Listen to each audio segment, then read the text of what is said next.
Hello everyone, আমি আজ মাছের ঝোল রান্না করব। সবাই দেখুন, পেঁয়াজ কেটে নিয়েছি, আদা রসুন কেটে নিয়েছি, আলু কেটে নিয়েছি, মাছটা ধুয়ে নিয়ে আসলাম, হলুদ দিয়ে দিলাম, নুন দিয়ে দিলাম, দিয়ে মাখিয়ে নিলাম মাছটা। আদা রসুন বেটে নিয়েছি, নুন দিলাম, জিরে গুঁড়ো দিলাম, ধনে গুঁড়ো দিলাম, হলুদ দিলাম,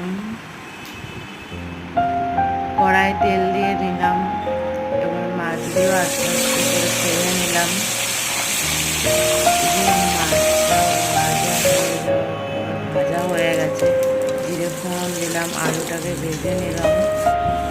আলুটা ভাজা হয়ে পেঁয়াজগুলো দিয়ে নিলাম, কষিয়ে নিলাম মশলাটা, জল দিয়ে দিলাম। আমাদের রান্না